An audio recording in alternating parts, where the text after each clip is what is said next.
Les combats que mène le MRC sont les nôtres aussi. Biya a intérêt soit à nettoyer ses amis avant de partir lui-même, soit à partir et à nous laisser les nettoyer. Le résultat sera celui du peuple et de sa jeunesse à l'exclusion du parti au pouvoir et de son champion. Nous ne discutons plus avec les gens d'en face. Parce qu'en fait, le peuple dans sa misère en a marre. Biya a intérêt soit à nettoyer ses amis avant de partir lui-même, soit à partir et à nous laisser les nettoyer. Le système en place a déjà mis tous les leviers au top go de la fraude et de la corruption de 2025. Biya partira même aussi avec son opposition à lui depuis 43 ans. On coalise pour le bien du peuple. On ne coalise pas pour soi-même. On ne crée pas un parti politique pour devenir président de la République ou ministre. Ça veut dire quoi? Ça veut dire que ma petite personne en tant que leader ne peut pas avoir une prééminence sur les intérêts de la grande masse. 350 partis dans l'opposition. Est-ce qu'on peut avoir 350 présidents de la République? Je ne veux pas savoir ce que vous avez fait dans le passé.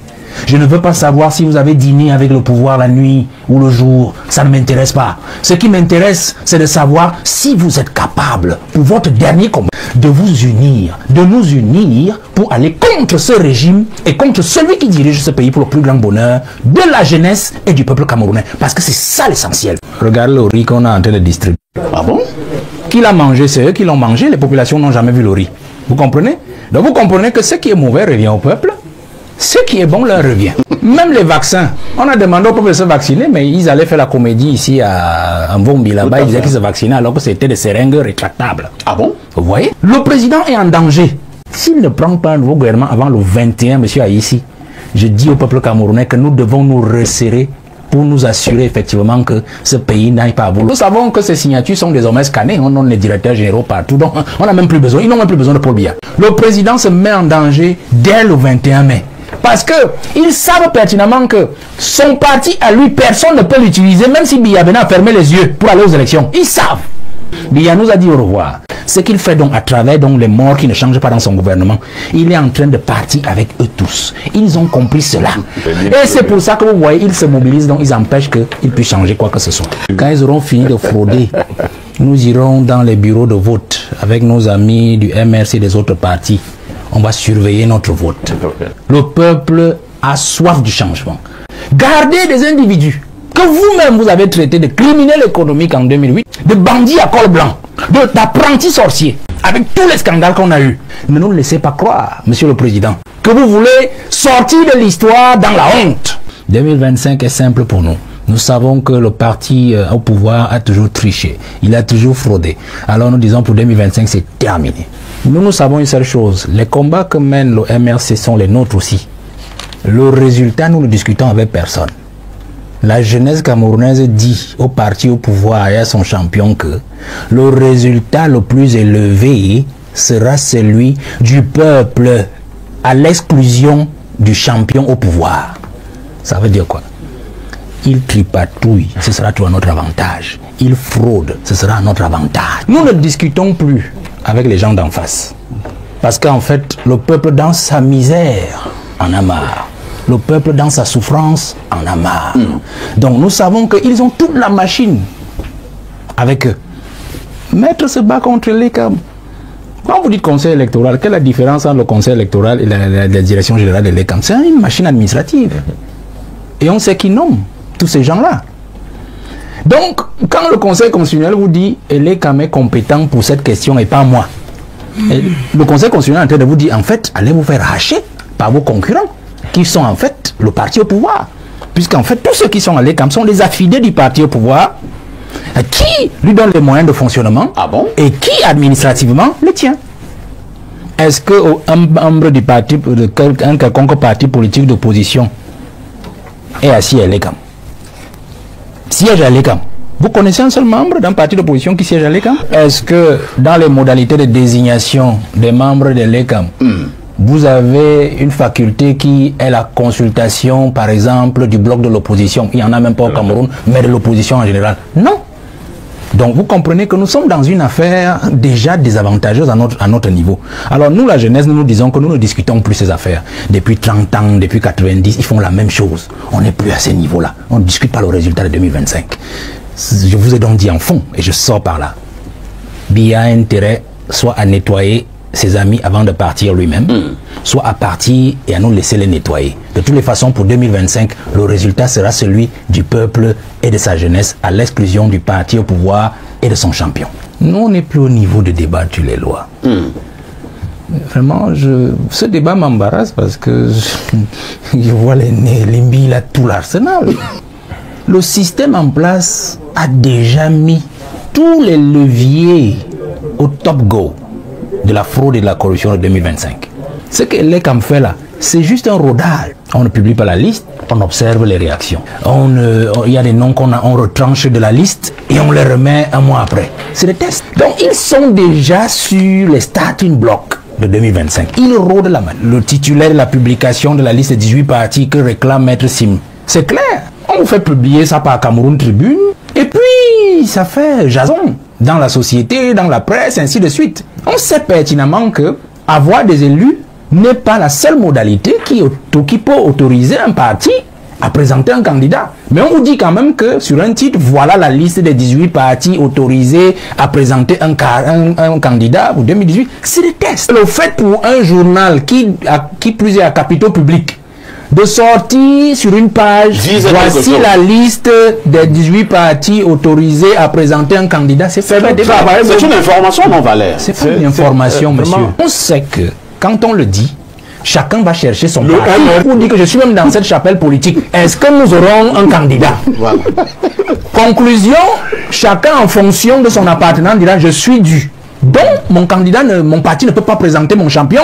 Le débat est lancé. Et conséquence, nous nous retrouvons devant vous en train de débattre de cela.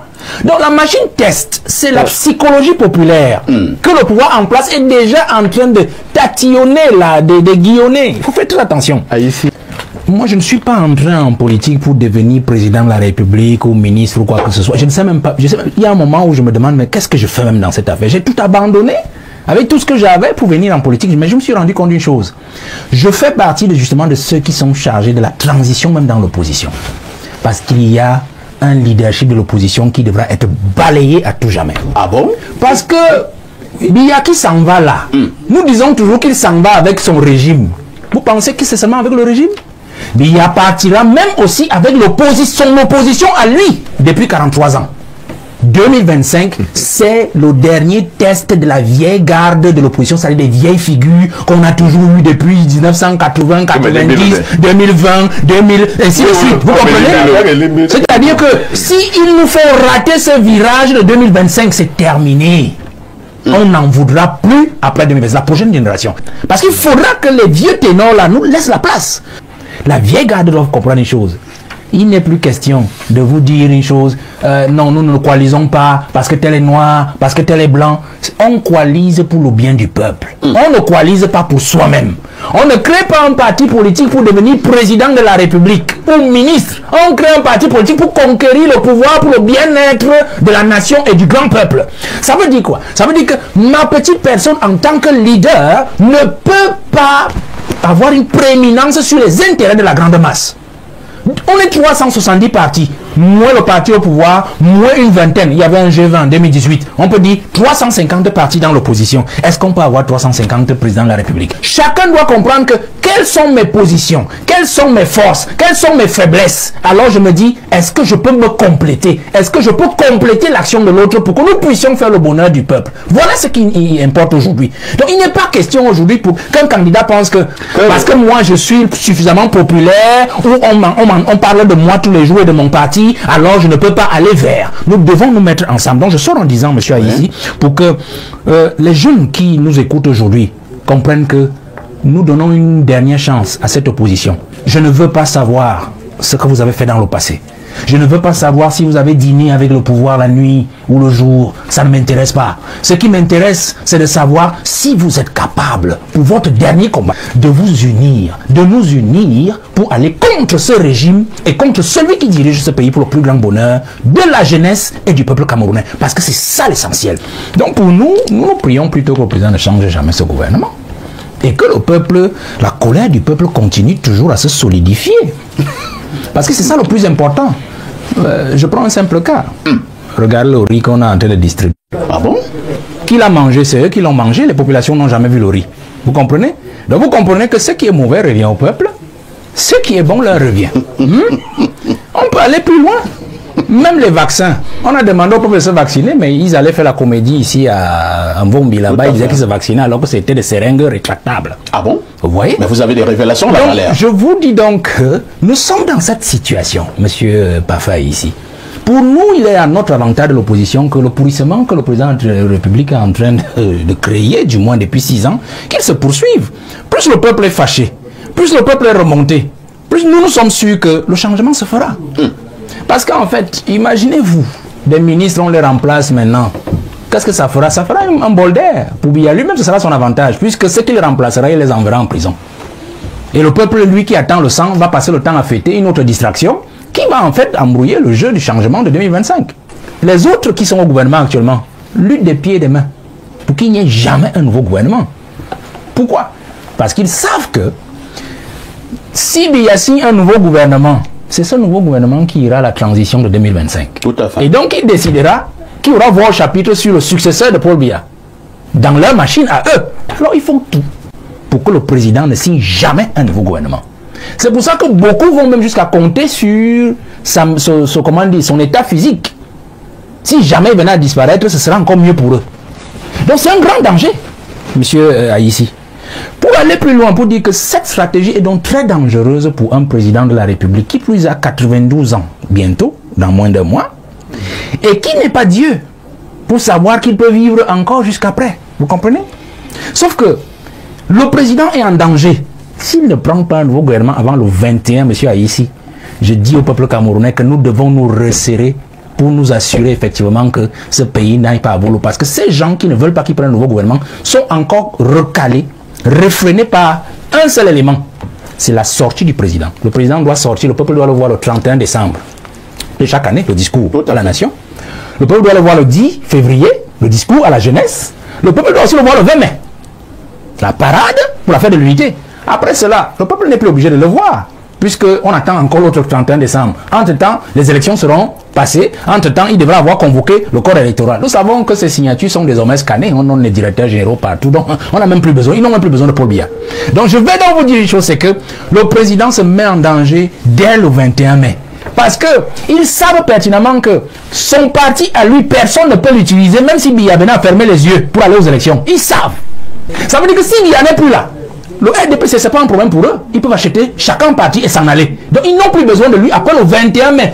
Parce que le peuple ne sera plus en même de demander où est Paul Biya, puisqu'on sait qu'il n'y en a plus obligation de sortir. Il peut même scanner sa signature et convoquer le corps électoral pour que le parti de mon aîné Sim et nous, on aille s'embrouiller pour l'élection présidentielle. Vous comprenez?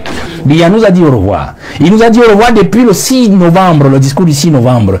Ce septennat sera le plus important. Et il a recommencé le discours du 31 décembre dernier en disant « Je vous avais dit que ce septennat serait le plus important. » Réalisez la première phrase de son discours.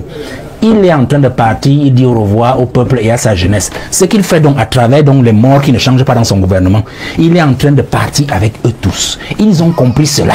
Parce qu'en fait, ils savent que Biya parti. Et la classe dirigeante et la classe de la vieille opposition qui dérange aujourd'hui partiront tous. Et c'est pour ça que vous voyez, ils se mobilisent, donc ils empêchent qu'ils puissent changer quoi que ce soit. Quand ils auront fini de frauder, nous irons dans les bureaux de vote avec nos amis du MRC et des autres partis. On va surveiller notre vote.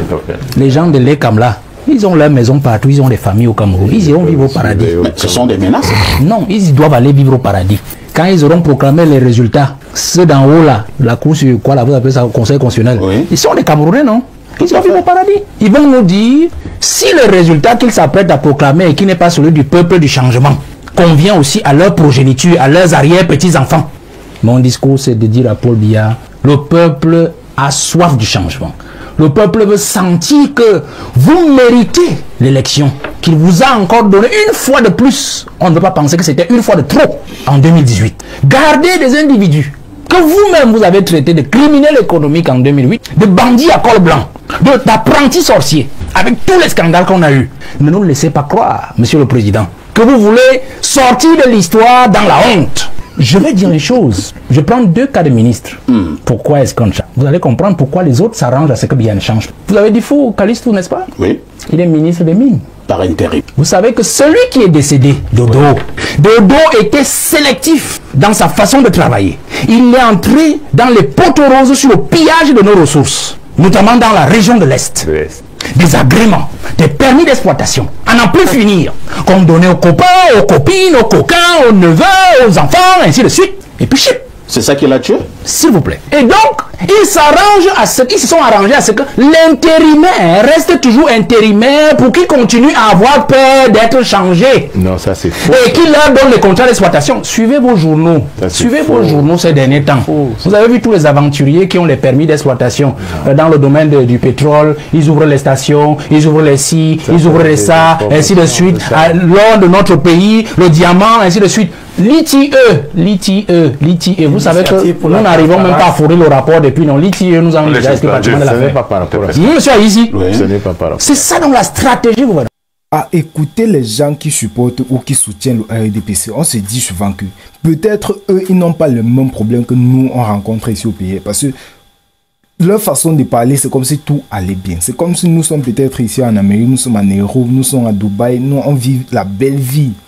C'est comme s'ils ne rencontrent pas les problèmes que nous, les autres Camerounais, nous rencontrons. Parce que eux, ils se mettent plutôt à combattre le MSC sans même savoir que si le MSC veut vraiment se présenter aux élections présidentielles, soit gagner les élections présidentielles, c'est parce que le MSC a vu que le Cameroun a besoin d'un changement. Et il a, je vais dire, Moïse Kamto a longtemps servi pour le gouvernement en place et il sait de quoi il s'agit. Donc, il connaît exactement ce que le gouvernement en place est capable de faire. Donc, si aujourd'hui, Moïse Kamto a peut-être retourné sa veste, il a décidé de se présenter comme un opposant au parti qui est au pouvoir.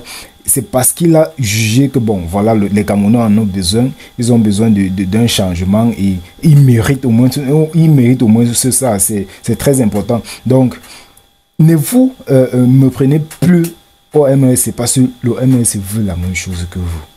Le MSC veut la même chose que vous. Je ne sais pas pourquoi vous vous mettez à combattre le MSC. Vous avez dit que non, le MSC n'a pas d'élu, on a accepté.